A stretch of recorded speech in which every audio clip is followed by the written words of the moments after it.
Hey, ladies and gentlemen, boys and girls, welcome to the elevator pitch. I'm really excited to have a person who I've looked up to, who I've known a long time, who I consider to be a great friend, Mike Watts, president of CBRE Investor Leasing. Can you talk a little bit about your background and how you got into real estate and what led you to kind of where you are today?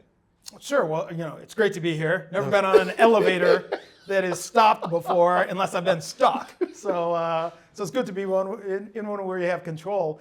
But basically, when I was in college at the University of Buffalo, I was trying to figure out what I wanted to do. For whatever reason, Buffalo's near Rochester. If you remember the age of the copier machine, Xerox was based in Rochester, right. And I felt like the perfect job would be to go to work for Xerox as a salesman, right? And knock on doors and sell copiers to small businesses. And so at one point I was having some dinner with a friend of mine who was in commercial real estate, and he asked what I wanted to do, and I said, that's what I wanted to do. And he said, what do you do for fun? I said, I'm going to play some tennis, play basketball a lot, watch sports. I played Monopoly with my sister. Right. And he said, why do you play Monopoly with your sister? He said, I don't know. I just want to beat her. It's a great game. He said, you should get into commercial real estate because you play Monopoly for real every day. Wow. And that was it. And so I got my master's at the University of Michigan, got a full-time job at the Artist, formerly known as LaSalle Partners, in Chicago, and I've been here ever since. So did you go straight from undergrad to the University of Michigan then? I did. Okay. I did. So it was very rare. There was 360 people in my class full-time at Michigan for an MBA, and there was 2 of us that went straight through. My logic was most of the people would have gone to Wall Street for 3 or 4 years, worked, and come back, right? Which is a great path.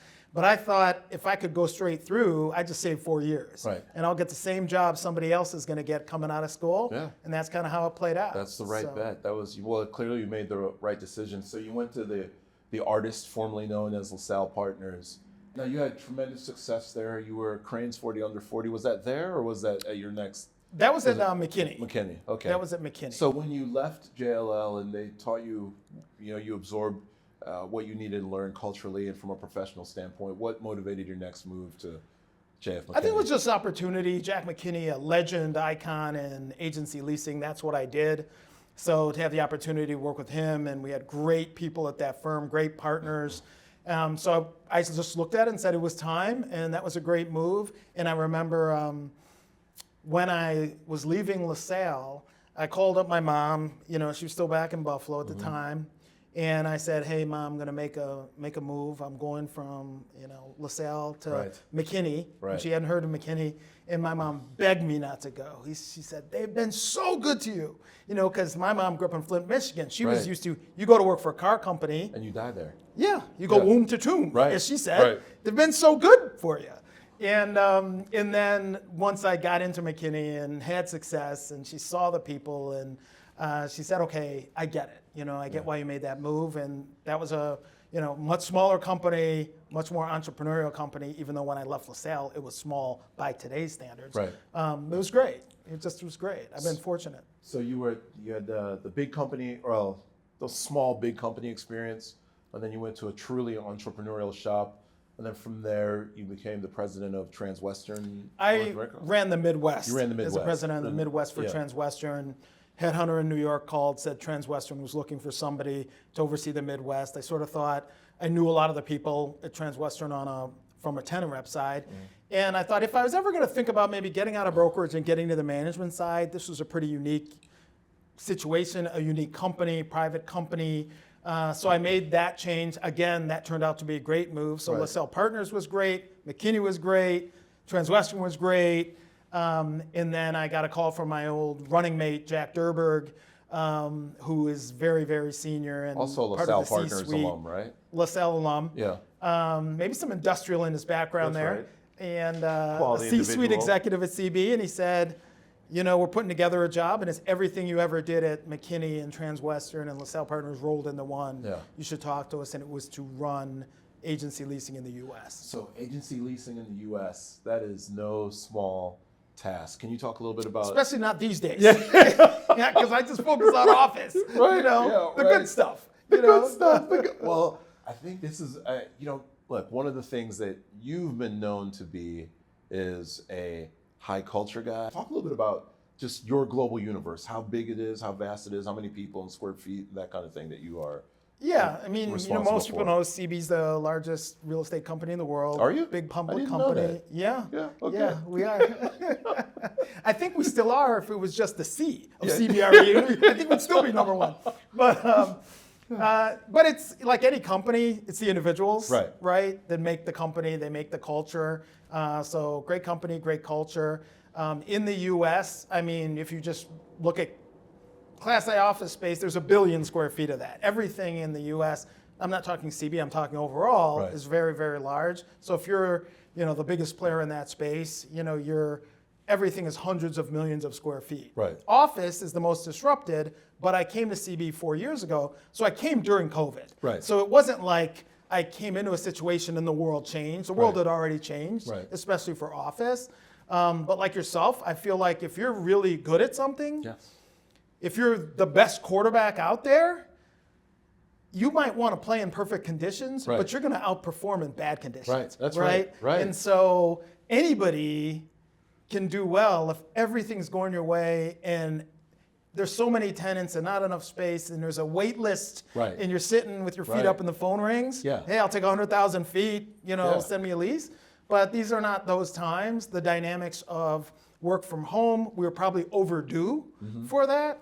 So I think it's more, COVID was accelerant.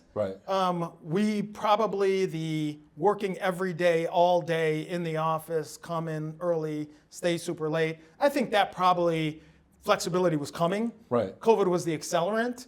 But the pendulum swung pretty hard one way, especially in some states that locked down where you didn't have a choice. Now, as that's released, people and companies are figuring out the balance that makes sense. I think for me, I would not be in the position I am in without specific mentors and personal interaction face-to-face along the way. I know that for me, that's a fact. And I think that dynamic, corporate America is figuring out now. There's some advantages to work from home, but that I can't accelerate people to take more responsibility and outperform the prior generation if they're working from their kitchen table. That's my opinion. The industry today, where do you think real estate's going, specifically on the office side? I mean, I know that we're in a trough now, but how do you see things? I think, I'm optimistic about the future. I think, change isn't a bad thing. I think these companies are figuring out, what do I want to be and how do I want to look from an office environment standpoint. They got their business down, hopefully. And so now they're figuring it out. Oh, I think I want to be open plan. I want to have communal space. This is how we're going to function, program, and assimilate our office space into our culture and our pillars, whatever that company's pillars are. So I think, 24 was better than 23 in terms of leasing activity nationally. 25 will be better than 24. So I think that's a great thing. And I think it'll evolve, but I don't think people are scared of it anymore. I don't hear owners, when I travel around, they're not asking me, how many bad swipes do we have? Or butts and seats, is it 50%? Is it 55%? It doesn't really matter. It's like, who's out there and what do they want? And what do I need to do to position myself to capture them, right? And a lot of that is based on amenities. Some of it's based on the kind of DNA of a tenant. As I tell people, like, there's plenty of people who can afford a luxury car, they will never buy one. Because they don't feel that's a fundamentally good use of their capital. They'd much rather distribute that to the partners every year, That increase it would cost them to make that move. So that's why I do think the demise of the Class B office building is greatly exaggerated. Because the cost of moving has gotten so expensive. The cost of building space has gotten so expensive. And you have a swath of the tenant core in every city that is not a new construction trophy tower type of tenant. And I think that adjustments will be made. I think we'll start seeing more and more trades in 2025, which is good for everybody. New trades, new bases, new capital, So that vacant space on the ground floor of a building in downtown Miami, the new owner has already allocated resources to go get the restaurant they want, knowing, hey, I might have to really incent this restaurant to open, but it'll help. So it helps the neighborhoods, So getting people back to the office is a really big deal to energize some of these cities, especially the bigger cities where you have some social issues going on. Right. Well, some of that is a function of the last couple of years. There hasn't been as many people on the streets. Right. When there's not people on the streets, some other people claim the streets. So I think there's a lot of opportunity there. So I feel like it's not going to be overnight, but I think it's going to be a steady trend upline in the world of office. What about heroes in life, or just people that you looked up to when you were growing up and as you matured? Were there anyone that really shaped your outlook and shaped kind of how you wanted to pursue life? Yeah, I would say obviously family, mom and dad, right? If I was going to go outside, I would say I used to play a good amount of tennis, and Arthur Ashe was always a figure that I thought was always held. I thought you were a failed basketball player. I didn't know you were a tennis player. Well, the Achilles ended. What was going to be a glorious career. But I thought Arthur Ashe, his demeanor, the closest person to his demeanor is like Roger Federer, right? Like just like winning or losing, you couldn't tell the difference. And I think that's a big advantage when you're playing competitive sports or you're competing in the business world too, right? If your behavior is like when things go well, you're one thing. When things don't go well, you're something else. I think in a competitive environment, the other side not knowing what you're thinking is a big deal. So I just like the way he carried himself on the court and off the court. He was clearly one of the people that I followed, read books on, things like that. You know what? That consistency, win or lose, is an important quality for success. And obviously, you're probably heroic to any number of young people at CBRE just because there are not a lot of brothers in positions like yours. Yeah. So how do you look at that responsibility, or and try to help? DEI and diversity has been a big talk in our business, been a big talk in the world, and obviously you're representative of a tremendous amount of success. I mean, do you feel any weight or pressure on that because of who you are? I think it's when the opportunity presents itself. And it does, to your point. I think people see whether it's a LinkedIn college student, I'll take that, right? And start that conversation, or internally at CB. I think that one of the challenges of our business, in particular with diversity, and I would say ethnic diversity, and I'd also include gender diversity, is that our business is opaque, right? You go to a job fair and you're next to a big top 5 accounting company, a big technology company like Apple. People know exactly what those products and what that is. And then you put a real estate firm, ours or any others, they're like, wait, what are you? And so they're not thinking about why did that tenant who you're standing in line for, why did that company, why do they have a campus in San Francisco? Why do they have cool boutique funky office in Soho in New York? They don't think about that, and they don't think about who owns it, who structured that deal, that there's a deal, there's a lease, there's an ownership position. So our business has fundamentally been opaque, which I think is a bad thing right now. Like we need to come together as an industry and say, we got to fill a pipeline.